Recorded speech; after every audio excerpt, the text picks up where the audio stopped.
अस्सलाम वालेकुम बच्चों, उम्मीद है आप सब लोग खैरियत से होंगे। आज हम ये चैप्टर शुरू करने जा रहे हैं। आज इसको हम डिटेल में पढ़ने वाले हैं, एग्जाम के हिसाब से तैयारी करने वाले हैं। चाहे आप ये कभी भी देख रहे हो साल में, चाहे पेपर में आपके पास 10 महीने बचे हों या फिर 10 दिन बचे हुए हैं, हम आपको ऐसे तैयारी कराने वाले हैं कि आपके है ना फेडरल बोर्ड में 90% से ज्यादा मार्क्स आए। हम आपको इंपॉर्टेंट चीजें एग्जाम्स में क्या क्या एग्जामिनर को चाहिए होता है, ये हमारा पहला लेक्चर नहीं है। तो अगर आपको कुछ चीज समझ ना आए, कंफ्यूजन हो, तो वो इसलिए क्योंकि आपने पहला लेक्चर नहीं देखा हुआ। तो भाई पहला वाला लेक्चर देख लो और ऑर्डर में चलो, बगैर शुरू के कॉन्सेप्ट्स को पढ़े हुए ये आपको कंफ्यूजन, ये पहला लेक्चर नहीं है। अगर आपको पहला लेक्चर देखना है और बाकी सारे चैप्टर्स के भी और इन सारे सब्जेक्ट्स के भी, तो भाई आप जाओ हमारे कमेंट सेक्शन में, यहाँ पे डाली हुई है 4 लिंक।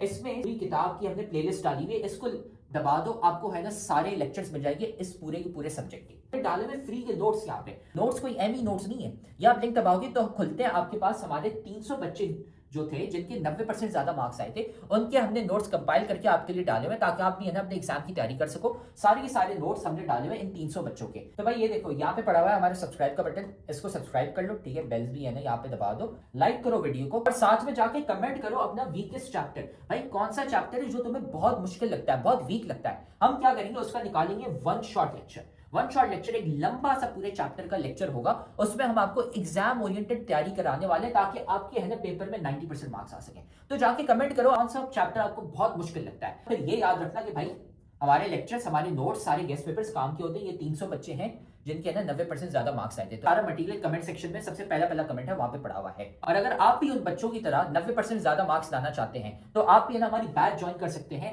जिसमें हम आपको A to Z सारी तैयारी कराते हैं सारे सब्जेक्ट्स की, है ना। हमारी स्पेशल बैच नंबर 1 है, तो हमें इस व्हाट्सएप नंबर पर मैसेज कर लो। ये सारी चीजें हम आपको देते हैं और एग्जाम के हिसाब से तैयारी कराते हैं। अगर आप भी है ना 90% ज्यादा मार्क्स लाना चाहते हैं, अपने माँ बाप का नाम रोशन करना चाहते हैं। तो अब हम ये लेक्चर शुरू करते हैं। इस टॉपिक को आज डिटेल में हम पढ़ने वाले हैं के पास इलेक्ट्रोनेगेटिविटी का कॉन्सेप्ट। हेलो स्टूडेंट्स, कैसे हैं आप सभी लोग। आज के लेक्चर के अंदर हम पढ़ने जा रहे हैं कैरेक्टरिस्टिक प्रॉपर्टीज 4.4 है। तो ये बहुत ज़्यादा इंपॉर्टेंट लेक्चर होने वाला है। तो कैरेक्टरिस्टिक प्रॉपर्टीज़ क्या है?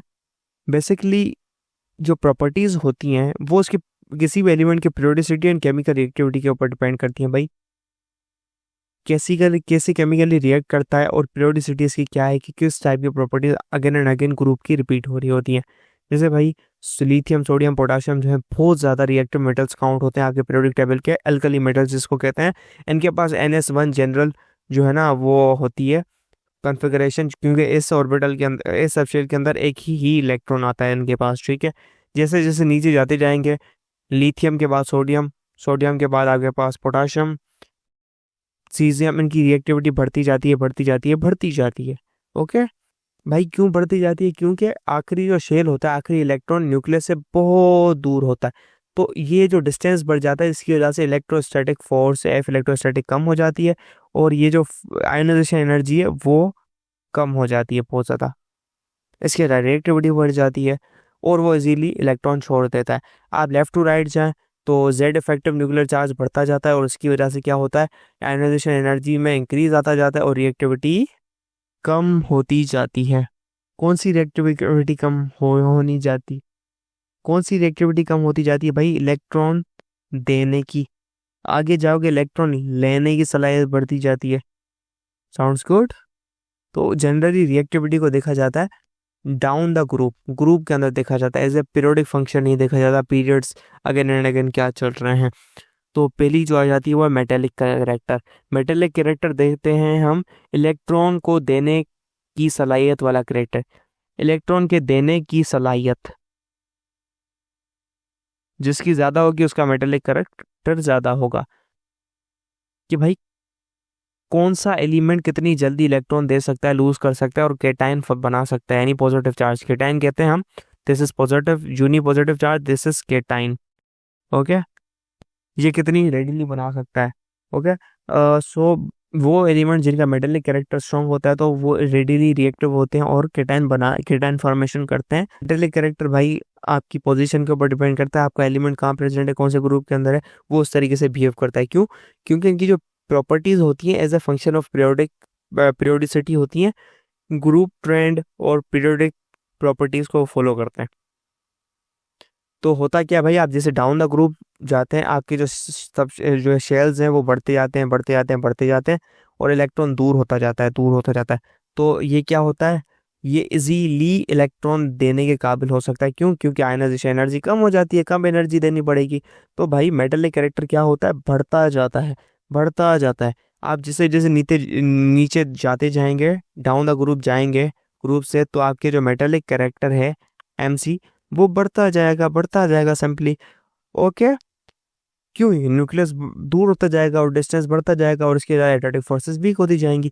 अगर आप लेफ्ट टू राइट जाते हैं, लेफ्ट टू राइट जाने पे होता क्या है? जेड इफेक्टिव बढ़ता है, इफेक्टिव न्यूक्लियर चार्ज, और शील्डिंग इफेक्ट तो वैसे ही सेम रहता है। इसकी वजह से क्या होता है भाई? और दूसरी बात, एटॉमिक रेडियस छोटा होता रहता है।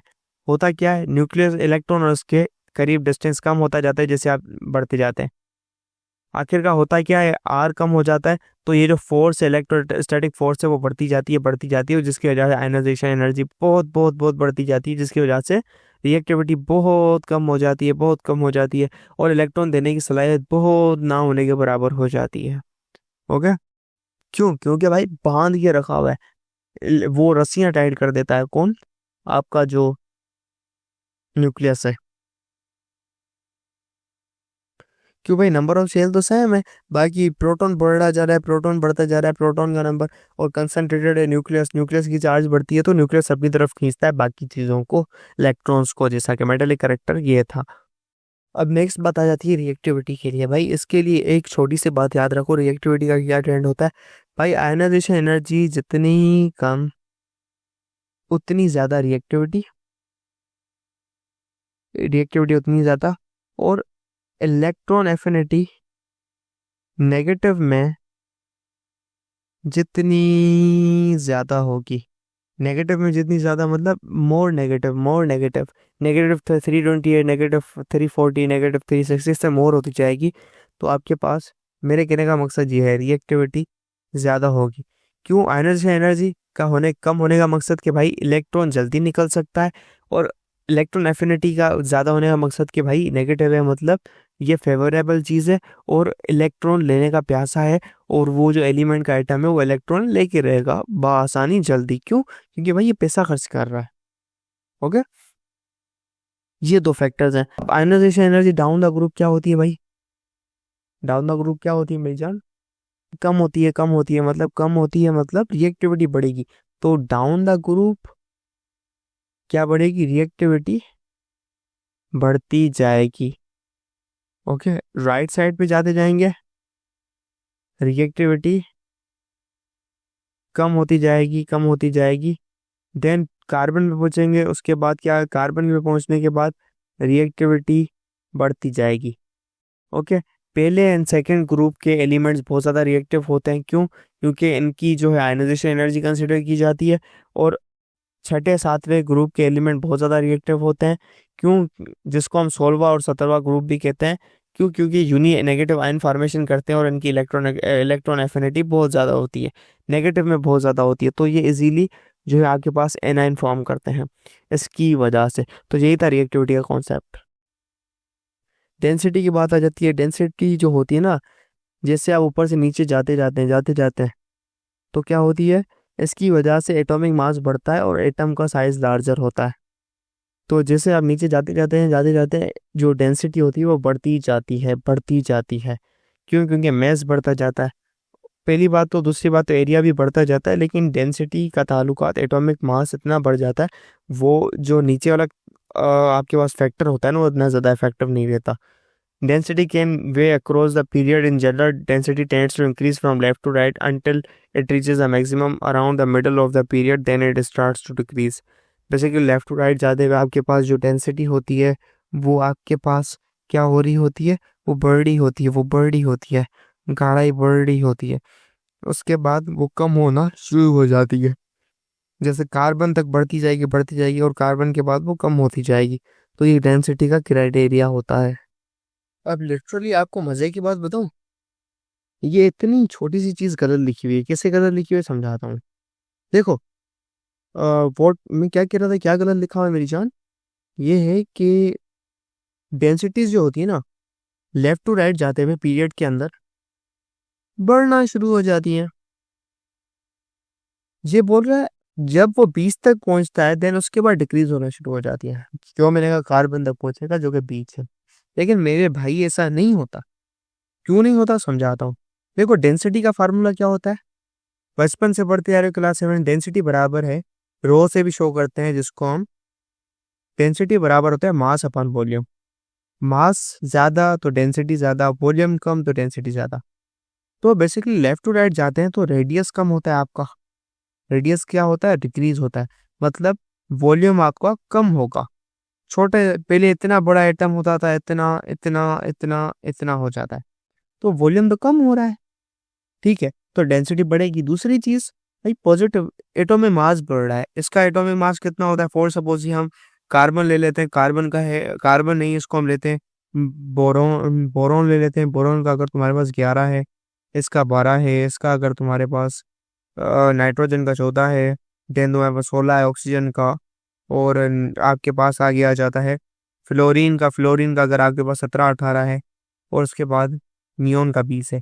तो भाई ये चीज बढ़ रही है, ये मास बढ़ रहा है, वॉल्यूम कम हो रहा है, तो इससे ऑब्वियसली डेंसिटी आपकी बढ़ेगी, ठीक है, बढ़ेगी। तो ये गलत बात लिखी हुई है। डाउन द ग्रुप क्या होता है भाई, वॉल्यूम इंक्रीज होता है, density equal mass upon volume, volume increase होता है क्योंकि छोट ये बड़ा होता जाता है क्योंकि शेल्स बढ़ते हैं, और मेस भी बढ़ता जाता है। लिथियम का कितना है, 7 एटॉमिक मास, प्रोटॉन और न्यूट्रॉन का मास इसका 23 होगा, इसका 39 होता है पोटाशियम का, तो मास भी बढ़ता जाता है और ये वॉल्यूम भी बढ़ता जाता है, दोनों चीजें बढ़ती जाती है। लेकिन मास जिस प्रोपोर्शन के अंदर, जिस रेशो के अंदर मास बढ़ता है, ठीक है, जिस रेशो के अंदर मास इंक्रीज होता है। भाई ये लेक्चर तो तुम बहुत मजे से देख रहे हो, लेकिन तुम्हें पता है कि लेक्चर देखने से खाली 90% मार्क्स नहीं आ जाते। असल में भाई मार्क्स कैसे आते हैं, तो भाई ये लेक्चर देखने के बाद आपने नोट्स खुद के बनाने होते हैं, और फिर साथ में आपने प्रैक्टिस भी करने होते हैं सवाल। भाई ये हमारा फेवरेट कोट है, 90% marks don't come from just hard work, they come from consistency, smart strategy and proper revision. भाई स्मार्ट तरीके से पढ़ो, स्मार्ट तरीका ये हमने आपको बताया हुआ है, तो साथ में हम आपको तरीका भी नहीं बता रहे, साथ में हम आपको दे रहे हैं भाई नोट्स। जाओ कमेंट सेक्शन में, नोट्स में से आपको मिल जाएंगे भाई उन बच्चों के नोट्स, 300 बच्चे थे जिनके 90% ज्यादा मार्क्स आए थे, उनके नोट्स वहां पे पड़े हुए, लेकिन साथ में उधर नीचे हमने आपको सवाल भी दिए हुए प्रैक्टिस के लिए। ये यहाँ पे पूरी गूगल शीट पड़ी हुई है भाई, यहाँ से जाके सवाल प्रैक्टिस करो। खाली ऐसा कुछ नहीं होता कि हाँ हम लेक्चर देखेंगे हमारे मार्क्स आ जाएंगे, नहीं भाई, नोट्स पढ़ने होते हैं और साथ में इनकी प्रैक्टिस भी करनी होती है सवालों की। वो ज्यादा होता है जिस रेशो में वॉल्यूम इंक्रीज होता है। भाई मास का जो रेशो होता है ना इंक्रीज का, जिस प्रोपोर्शन के अंदर मेस इंक्रीज हो रहा होता है, अगर मास 4 गुना बढ़ा और वॉल्यूम 2 गुना बढ़ा तो 2 आ जाएगा ऊपर, मतलब डेंसिटी 2 गुना बढ़ेगी, तो वॉल्यूम इतना नहीं बढ़ता जितना मास बढ़ जाता है, तो इसकी वजह से डाउन द ग्रुप भी जो डेंसिटी होती है वो इंक्रीज होती है। ये कॉन्सेप्ट था भाई, रीडिंग नहीं करवानी, कॉन्सेप्ट समझाना है आपको। तो ये बात इन्होंने गलत लिखी हुई है। आप कहोगे सर हमारी किताब कैसे गलत लिख सकती है, बेटा मिस्टेक्स होती हैं। मिस्टेक्स क्यों होती हैं, क्योंकि इन्होंने नई किताब आई है, नई किताब के अंदर रीचेकिंग होती है, लोग पढ़ेंगे, आने वाले 2-3 सालों के अंदर मिस्टेक सेट हो जाएगी। नई किताबें गलती हो सकती है बेटा। चौथी चीज है characteristic of properties of alkali metal. Alkali metal की कैरेक्टरिस्टिक प्रॉपर्टीज बहुत इंपॉर्टेंट है, याद होनी चाहिए। हाईली रिएक्टिव होते हैं बहुत ज्यादा, alkali metals are highly reactive. क्यों, क्योंकि भाई इलेक्ट्रॉन इजीली दे सकते हैं और केटाइन फॉर्मेशन कर सकते हैं +1 केटाइन, क्योंकि एक ही इलेक्ट्रॉन दे सकते हैं, और इनका जो ट्रेंड होता है डाउन द ग्रुप बढ़ता जाता है। हमने सारे कॉन्सेप्ट पढ़ लेते हैं। सॉफ्ट होते हैं, डेंसिटी लो होती है, अभी तो पढ़ा सर, डाउन द ग्रुप जाते हुए डेंसिटी बढ़ती जाती है, यहाँ पे लो डेंसिटी है। भाई लो डेंसिटी किसके मुकाबले में, बाकी पीरियोडिक टेबल के अंदर फ्लोरीन की ज्यादा होती है, उस वाले ग्रुप की ज्यादा होती है, कार्बन ग्रुप की ज्यादा होती है। पूरे पीरियोडिक टेबल के अंदर जो लो डेंसिटी होती है ये इनकी होती है। कौन सा, पूरे पीरियोडिक टेबल के कंपैरिजन के अंदर, ओके, इनकी नहीं, इनकी पूरी फैमिली की बात की जा रही है। और दूसरी बात, क्यों अल्कली मेटल्स लो डेंसिटी और सॉफ्ट होते हैं, नरम होते हैं, ओके, हम इसको इजीली कट कर सकते हैं नाइसली। जैसे सोडियम का हो गया आपके पास येलो कलर का, ये डाउन द ग्रुप जो है ना इंक्रीज करता जाता है, और डाउन द ग्रुप जाते हुए जो डेंसिटी होती है वो बढ़ती जाती है, ठीक है, और सॉफ्टनेस जो है वो बढ़ती जाती है। They are excellent conductor of electricity and heat. भाई ये इलेक्ट्रिसिटी एंड हीट के एक्सीलेंट कंडक्टर होते हैं। किस तरीके से होते हैं भाई, जब ये इलेक्ट्रॉन दे सकते हैं तो इजीली कर सकते हैं। इलेक्ट्रिकल कंडक्टिविटी होती है इलेक्ट्रॉन के ऊपर, इलेक्ट्रॉन जो जितनी ज्यादा देगा उसकी इलेक्ट्रिकल कंडक्टिविटी ज्यादा होती है, एन से ज्यादा होती है अल्कली अर्थ मेटल्स की। छठा है they are highly reactive and monovalent elements. भाई मोनोवेलेंट क्या होता है? जिनकी वैलेंसी 1 होती है। मोनोवेलेंट यानी इनके वैलेंस शेल के अंदर एक इलेक्ट्रॉन पाया जाता है।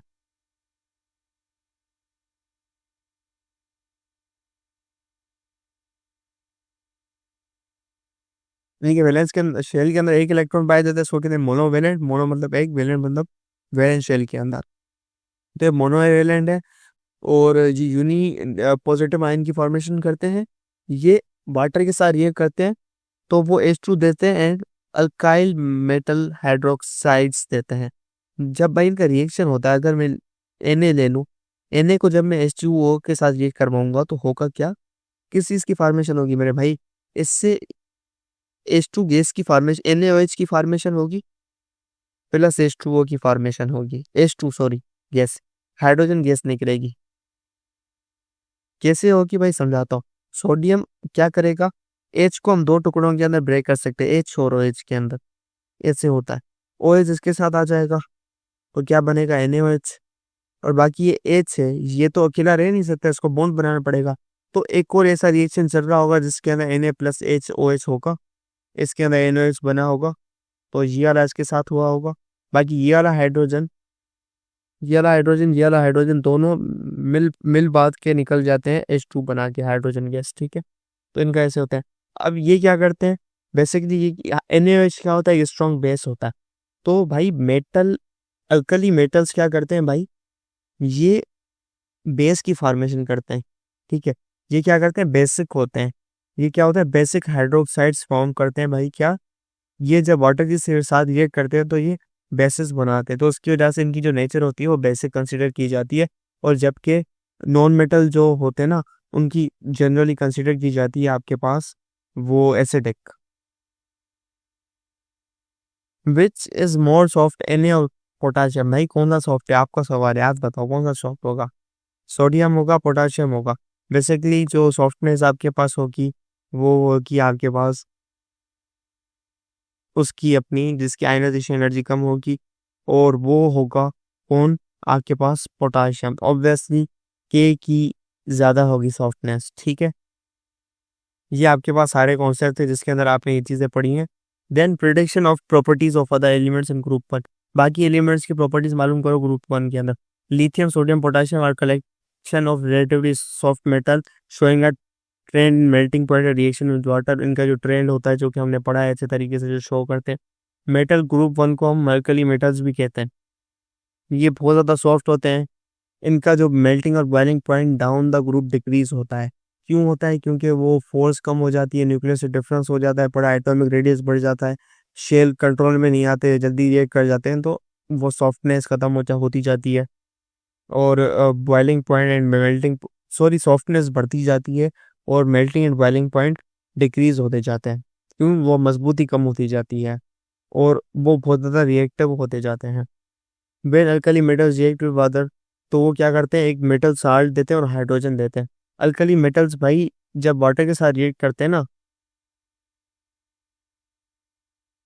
तो भाई वो साल्ट नहीं देते मेरी जान, वो साल्ट नहीं देते भाई। साल्ट कैसे देंगे यार? साल्ट तुम बताओ, Na उठा लिया आपने, साल्ट के लिए क्लोरीन चाहिए होता है, दूसरी चीजें चाहिए होती है भाई। ये गलत रिएक्शन लिखा हुआ है, इन्होंने मिस्टेक की हुई है बहुत बड़ी।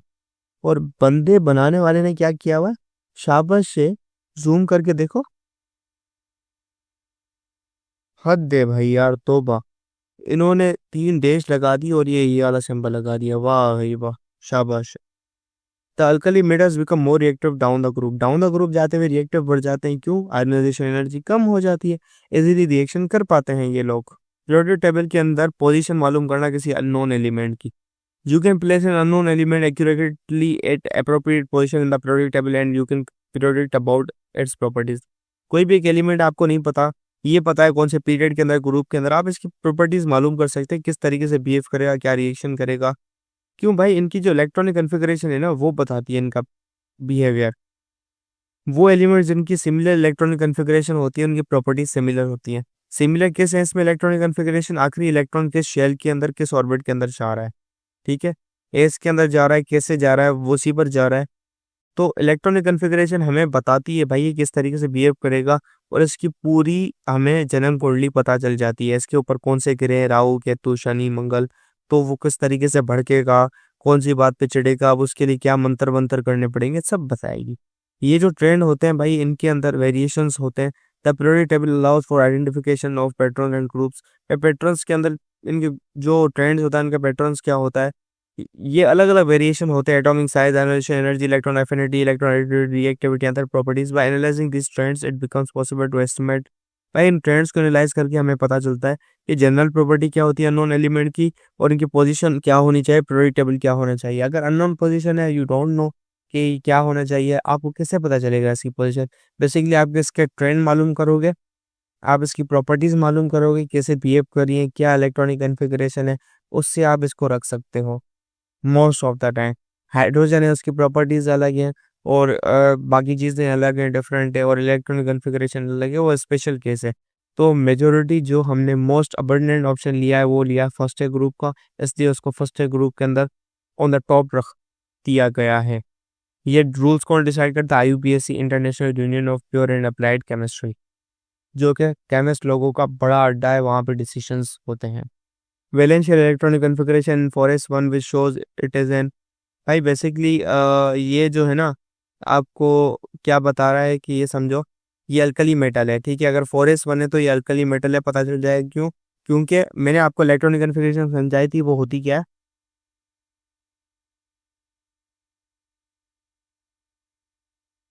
तो ये 4s1 है, इसकी जो पावर है इसके ऊपर है नहीं, इसके अंदर एक एलिमेंट है और 4 के अंदर एक ही है, तो इसका मतलब ये हुआ ये अल्कली मेटल है, ठीक है। एज सबशेल के अंदर एक इलेक्ट्रॉन है। As n value of subshell is four this unknown element must lie in fourth period in the periodic table. भाई आपको सबशेल शेल पता चल गया कौन सा है, इसका चौथा है, तो आपको पता चल गया एलिमेंट कौन सा होगा। From its position in the periodic table you can predict its properties, for example will it possess higher और lower melting point density reactivity than the element above और बिलो। तो आपको पता चल गया ना इसकी पोजीशन, अब पता चलेगा अभी मेल्टिंग पॉइंट ऊपर वाले से इसकी ज़्यादा होगी कम होगी, नीचे वाले से ज़्यादा होगी कम होगी। एटॉमिक रेडियस आपको पता है, वो तो आपने कैलकुलेट कर लिया होगा। बाकी इलेक्ट्रॉन एक्टिविटी कम होगी ज़्यादा होगी। स्टेबिलिटी ऊपर वाले से कम होगी या ज़्यादा होगी, नीचे वाले से कम होगी ज़्यादा होगी। रिएक्टिविटी ऊपर वाले से ज़्यादा होगी कम होगी, नीचे वाले से कम होगी ज़्यादा होगी। आप सब कैलकुलेट कर सकते। तो उम्मीद है अब आपको है ना ये टॉपिक समझ आ गया होगा। हमने सारे के सारे सब्जेक्ट्स और सारे के सारे चैप्टर्स के हमने नोट्स डाले हुए हैं, लेक्चर्स डाले हुए हैं। इधर कमेंट सेक्शन में चले जाओ, नोट्स पढ़े हुए हैं, लेक्चर्स पढ़े हुए हैं, गेस्ट पेपर भी हम आपको दे रहे हैं और इंपॉर्टेंट चीजें भी बता रहे हैं, ताकि आपको है ना एग्जाम की डेट्स भी पता चल जाए और आपका एग्जाम मिस ना हो जाए। सारी चीजें हमने कमेंट सेक्शन में डाली थी, वहां से है ना जाके वसूल कर लो इसको। तो आप देख रहे हो कि हमारी इतने सारे बच्चे हैं जिनके 90% ज्यादा मार्क्स आए। क्यों? सवाल देने के साथ साथ हम सिखाते हैं कि भाई आंसर कैसे लिखते हैं। आंसर लिखने का एक तरीका होता है, वो तरीका हम सिखाते हैं सिर्फ और सिर्फ हमारी बैच वाले बच्चों को, इसलिए हमारे इतने सारे बच्चे हैं जिनके 90% ज्यादा मार्क्स आए हैं। तो अगर आप भी हमारी बैच ज्वाइन करना चाहते हैं ताकि आपके भी 90% से ज्यादा मार्क्स आए, तो हमारी बैच के लिए इस व्हाट्सएप नंबर पे हमें मैसेज कर लो, आपको ये सारी चीजें मिल जाएंगी। हम आपको सिखाएंगे कि भाई आंसर कैसे लिखते हैं। टॉपर बच्चे जो 90% ज्यादा मार्क्स लाते हैं वो आंसर कैसे लिखते हैं ताकि एग्जामिनर मार्क्स काट ही ना सके, ताकि वो एग्जामिनर बोले भाई ये लो फुल मार्क्स। हमें इस व्हाट्सएप नंबर पे मैसेज कर लो और हम आपको ऐड कर लेंगे हमारी बैच में, और फिर आप भी है ना 90% से ज्यादा मार्क्स ला सकते हैं।